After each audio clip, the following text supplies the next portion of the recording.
Okay, you're live. You are live. If you switch the other way. Yeah, okay. Okay.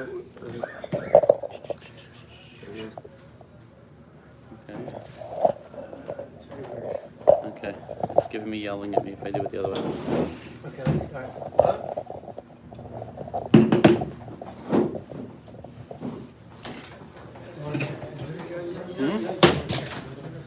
Okay.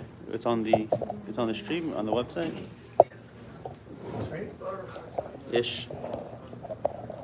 Okay.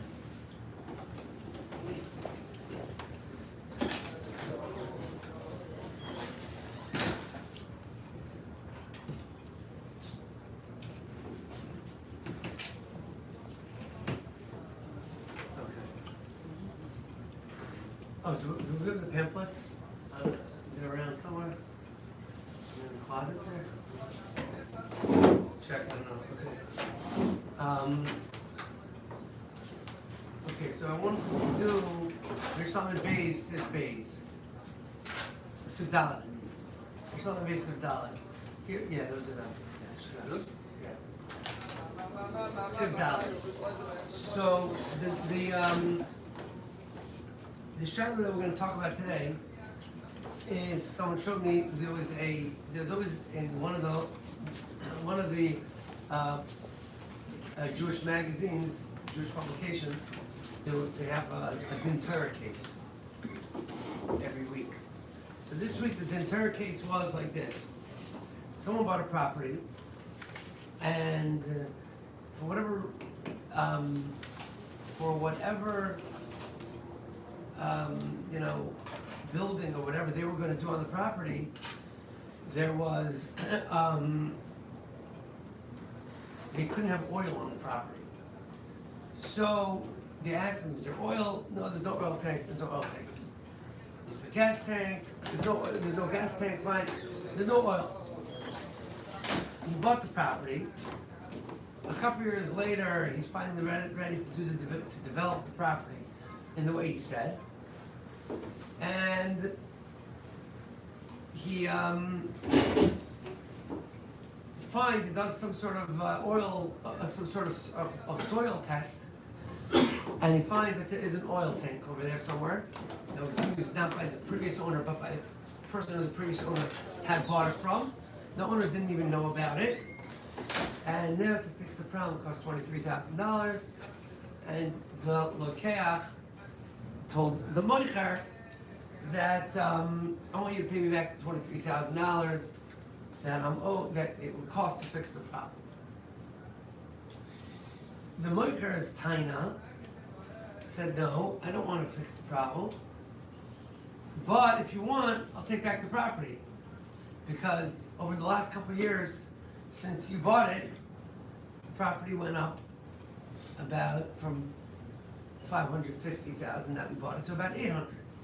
So I'm not going to fix the $23,000 that's going to cost, but if you want, I'll take back the property, no problem, make our choice." So, what is the halacha in the case? At the original price. I'll take it back for the original price. I'll give you back the money.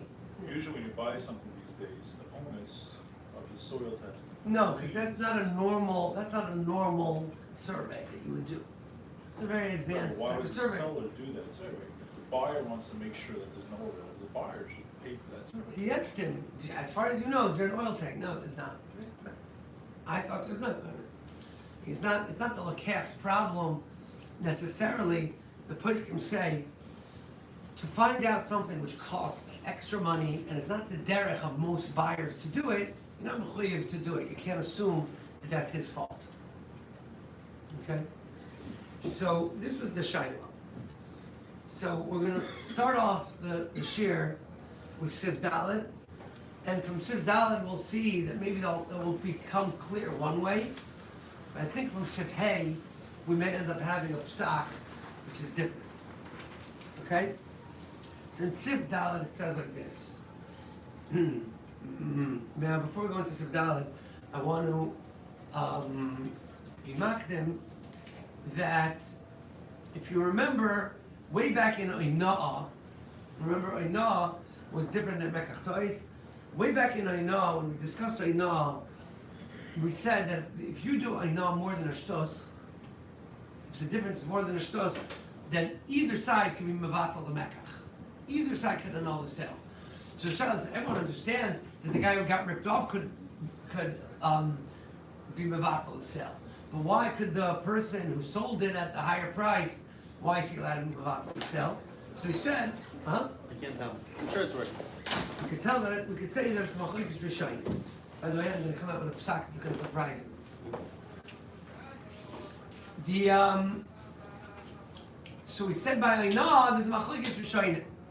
Okay, the Rivam is the main psak, holds that really the person who is the ma'aneh, the one who ripped off the guy, the one who did the bad deal, the seller, he really cannot be mevatel the sale. But if the other guy comes and says, "Hey, you sold me $100 item for $120, which is more than a shtos. I want back the money." And then he says, "I don't want to give you back the money, but if you want, I'll give you back the sale. We'll undo the whole sale." But let's say the guy who got ripped off will say, "I don't mind, I want to keep it the way it is." Then the one who was the seller has no recourse. He can't just say he wants it back. And obviously the common case would be when the value changed in the middle.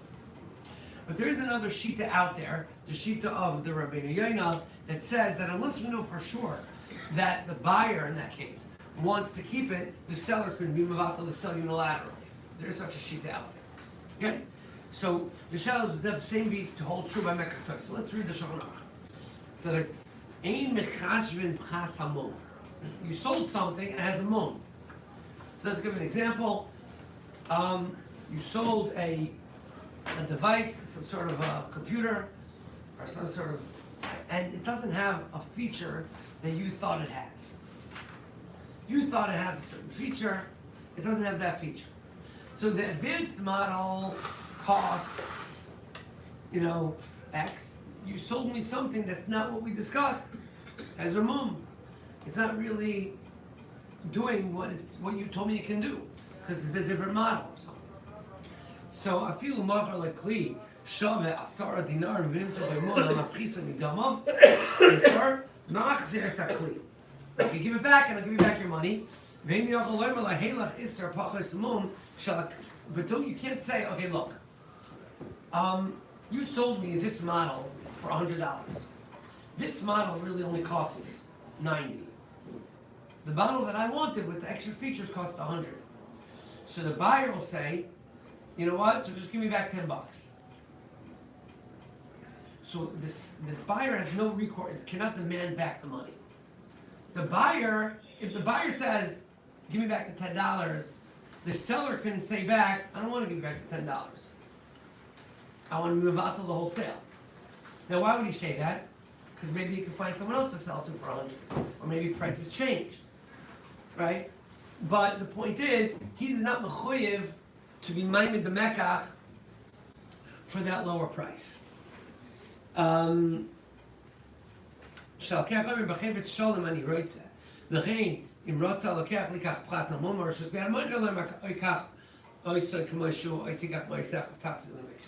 Okay? Now what happens, so we're saying now, just to explain outside, the person got an item with a mum, he cannot demand back the money. All he can demand back is to undo the sale. Okay? Because I don't want this item, give me back all my money, take back the item. He can't say I want to keep the item, but give me back the difference. Now what about the seller? Can the seller say, let's say can the seller demand to be mevatel the sale if the buyer is willing to keep it?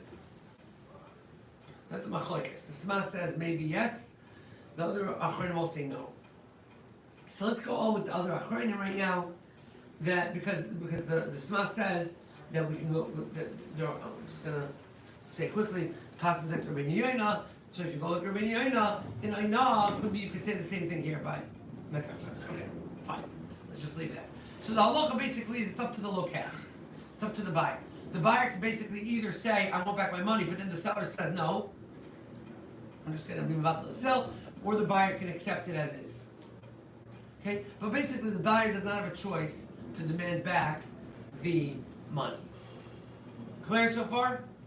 The buyer cannot demand back the money, the difference between the value of the sale and the value it is with the loan. Does the seller have the option to pay that? If he wants to? No, that's what I'm saying. Only if the Lekach agrees. Oh, If they both agree, then they both agree. But if they don't both agree, he has to take back. he has to either take, yeah, exactly. So based on that psak, the way it looks like right now, in our case of the magazine, the din would be pretty obvious that the buyer does not have a choice to demand back the money, the $23,000 that it would cost to fix the problem. The buyer's only claim would be either take it back or leave it. Now, obviously, if the buyer is willing to give back the property for $550, the seller will take it back in a heartbeat, because he can sell it for $700 today. So the buyer is going to keep it, and he has no recourse to get back the $23,000. That's what you would learn if you only learned Sif Dalet. Okay? But we're going to learn today Sif Hey, and based on Sif Hey, maybe the lot will be different.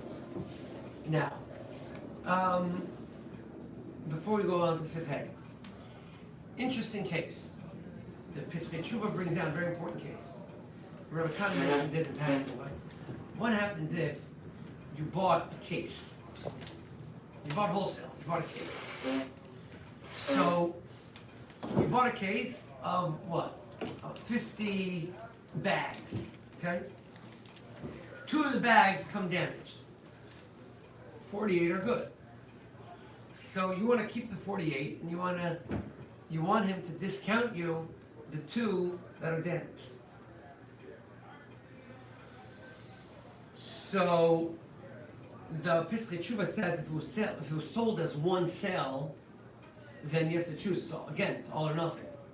You have to either give them all back or keep it as is, and you can't demand back the money. What happens, you have the 50 and you take them out, one at a time, and you sell them or use them, and then it gets to the bottom of whatever it is. You don't know that at the beginning. You're not seeing them all at once.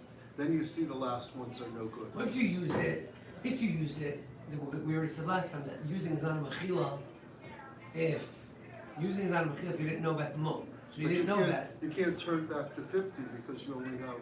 Oh, if you sold them. You sold some of them, and then you get to the bottom of the whatever it is. You don't see them, and then you see there's a problem. In that case it's different because you didn't know about the moon. But let's talk about a case where you open them all, you see right away that there's 2 damaged items. So you would say, look, I'm keeping the 48, I want to return you back the 2, the refund. The seller could actually say, nope, either sell me back all of them, the whole case, or keep it as is. I sold you a case. You want to keep the case, keep it. If you don't want to keep the case, then send it back.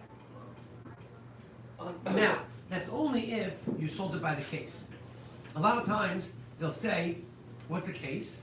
A case is 10 items at $5 a piece equals $50. So then they're really selling you, a 10 pieces at $5 a piece. That could be different. But if the case is not marked as such, and the case is invoiced as a case, then he has a claim to say that I want all or nothing. Going back to the oversale, that somebody overpays by, let's say, 10%. And you said that if the he comes back to complain to the seller can't say, okay, fine, I'll refund you the difference. That would make him whole. Why would that not be acceptable? 20%?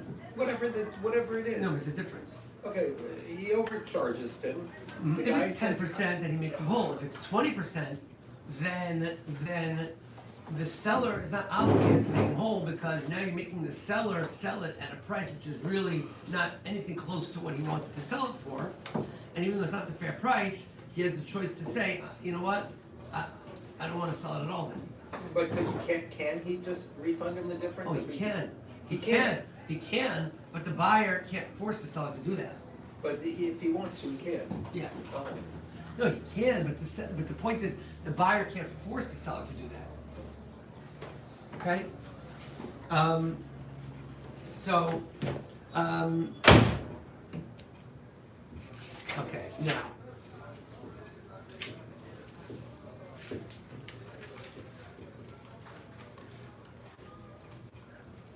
Okay, so that seems to be the halacha over there. Fine. Now, let's go to Sif Hay. I think from Sif Hay, we'll see a very important knech on the Shiloh we started with. Sif Hay says the following.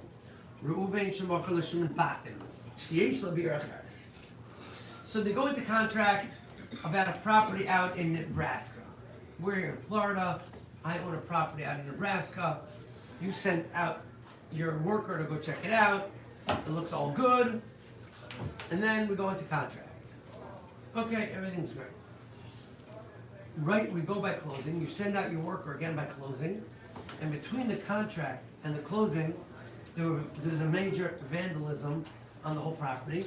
And the windows are all cracked. And there's big problems with the property. That happened before the closing, but you didn't realize until the closing. You sent out your guy, you checked out everything, you went into contract, you closed. Then you send out your workers to start, managing the property, and apparently there was a vandalism that happened to the property before the closing. No one knew. The koydim kamar ha'mecher nichnasu goyim bebatim v'kilkulu k'tzas l'koymais v'ishnu aksolim v'okru v'losis habayis v'achaloynos v'roitz shimin lav zerboy. The seller, the buyer wants to go back. He doesn't like, it's not worth it for me to keep the deal anymore. And since we know through cameras or whatever that this happened before the closing, I want to be mevatel the sale.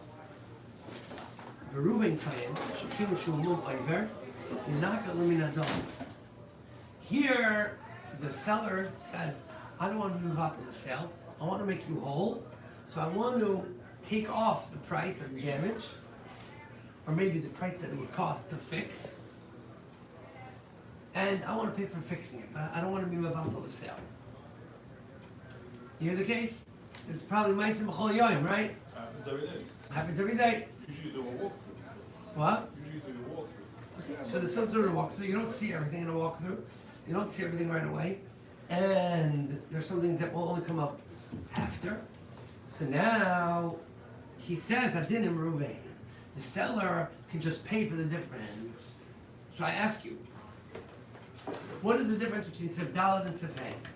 In Sif Daled we said that there's no claim on the money. The claim is to mevatel the sale. And here all of a sudden, the halacha is that the seller can make him whole. And the buyer cannot demand to mevatel the sale. What's the difference? What's the difference?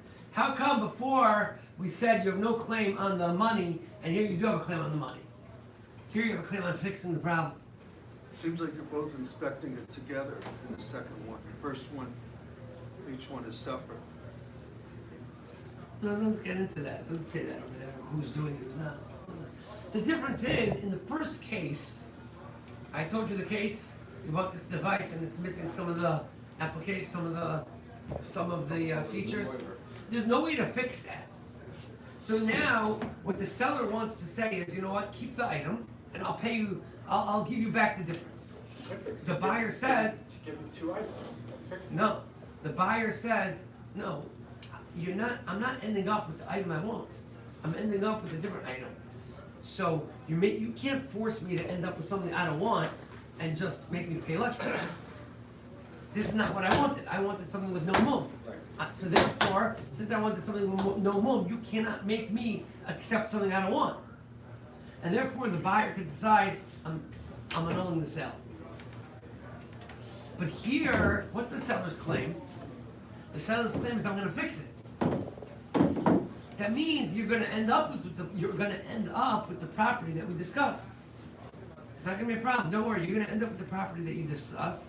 And even if you want to mevatel the sale, the seller could say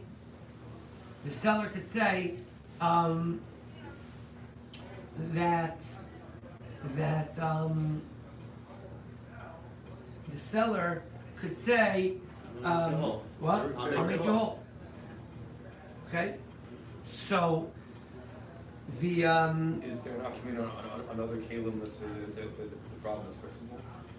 no, so that's what he's saying. Any item the problem is If the item is fixable, we'll see what type of fixable.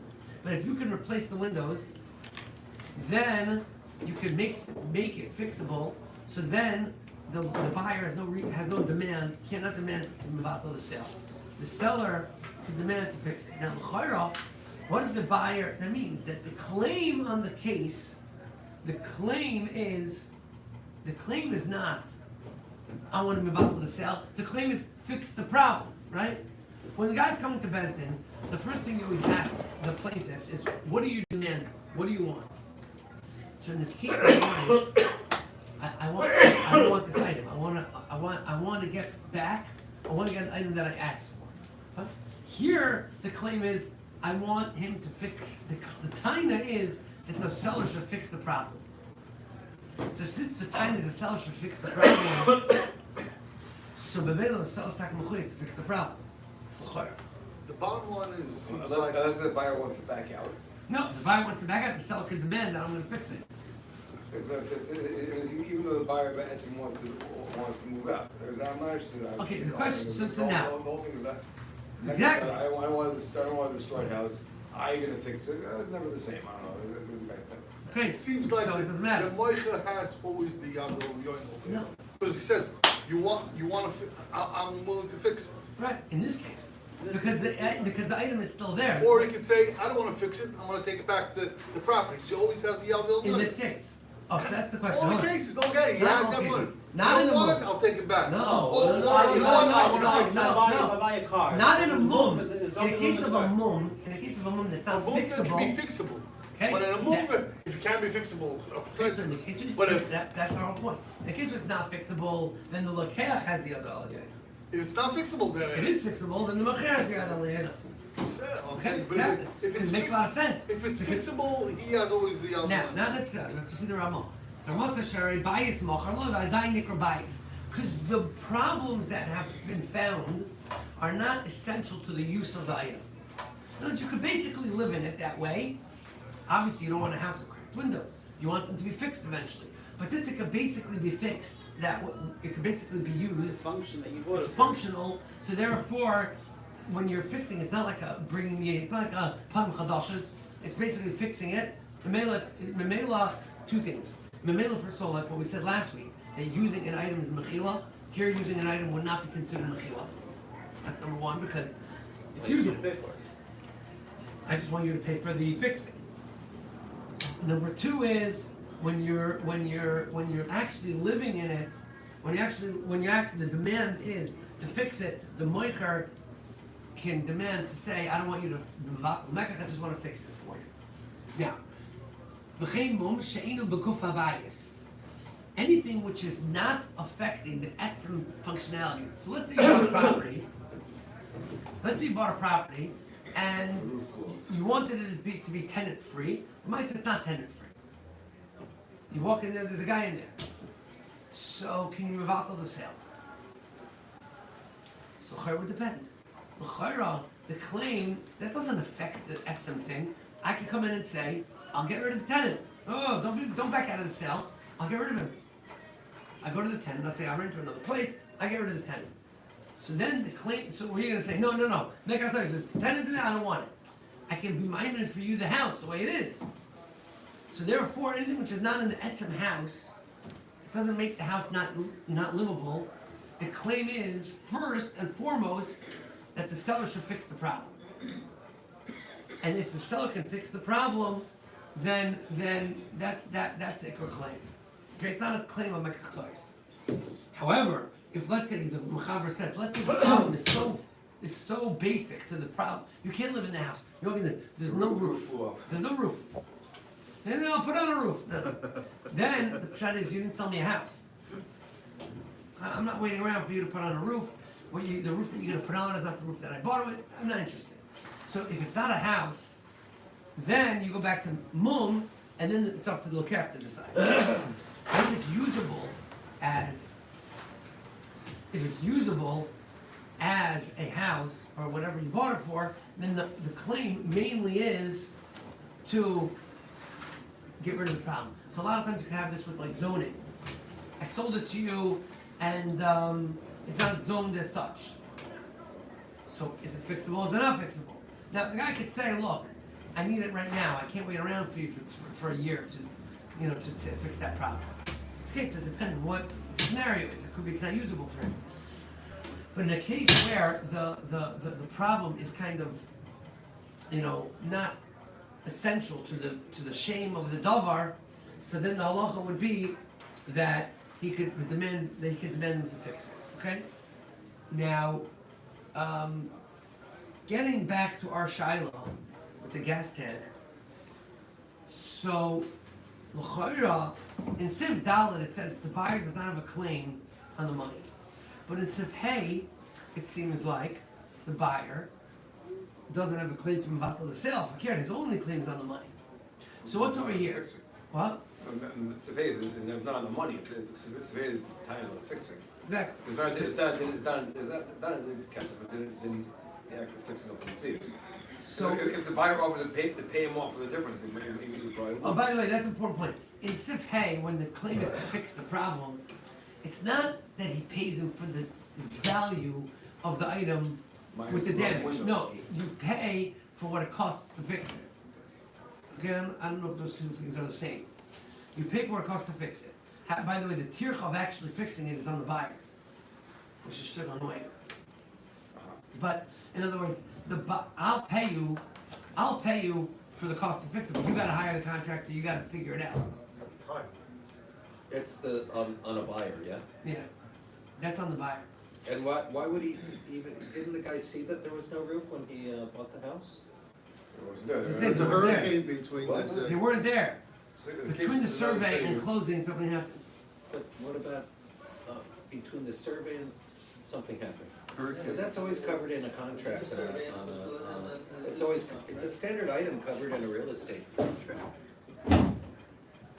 Okay, yeah, the lawyer's saying.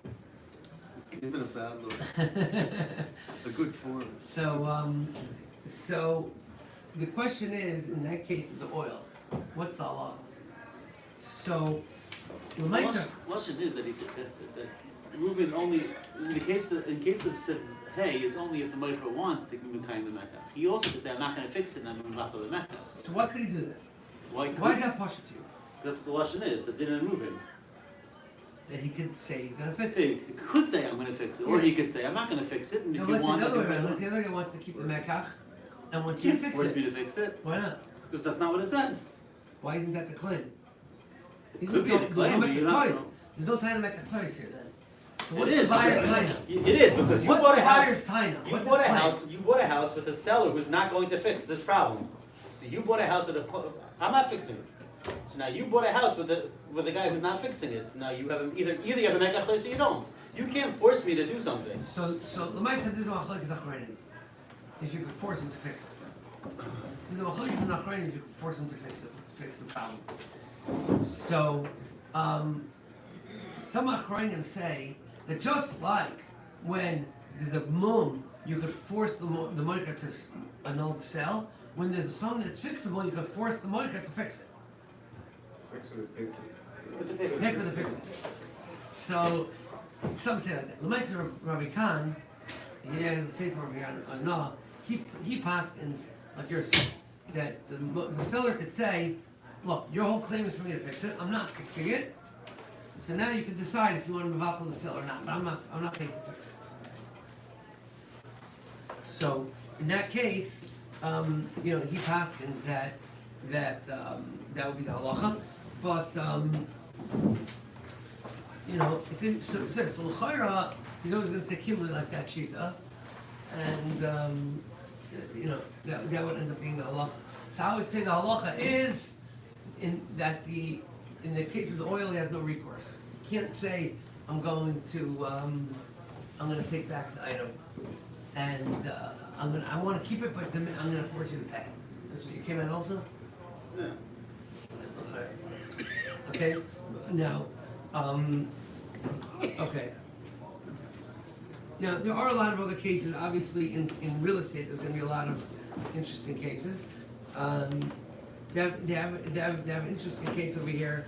What happens if you find that there's a big lien on the property?